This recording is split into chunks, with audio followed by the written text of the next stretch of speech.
Assalamu alaikum wa rahmatullahi wa barakatuhu. Barkanki da shan ruwa. Allah maɗaukakin sarki yana cewa allazi khalaqal mauta wal hayata liyabluwakum ayyukum ahsanu amala.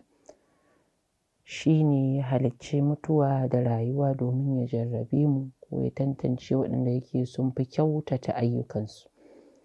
Bai ce wanda suka fi yawaita aiki ba, sai ce kyautatawa. Wannan ya nuna ashe abin da ake izina da shi shine kyautata wannan ibada, ba wai yawanta kaɗai a karo na farko ba. Wannan kuma bayan ya nuna cewa ba a so ki yawaita ba, sai dai a'a kyautatawar shine ma'auni na farko.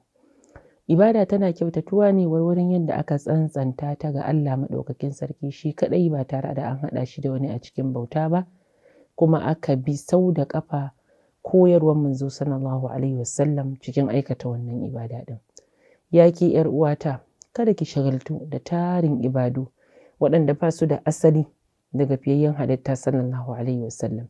Ki bi shari'arsa sau da ƙafa, ki bi koyarwarsa sau da ƙafa, da wannan ne aikinki zai kyautata. Idan ya kyautata ya yi yawa to kin yi kyau kuma kin ƙara da wanka. Amma kuma idan ya ƙaranta kuma ya zamanto ya munana, to kuma wannan ya zamanto hasara da taɓewa.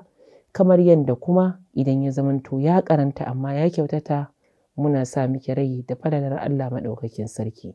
Wassalamu alaikum wa rahmatullahi wa barakatuh.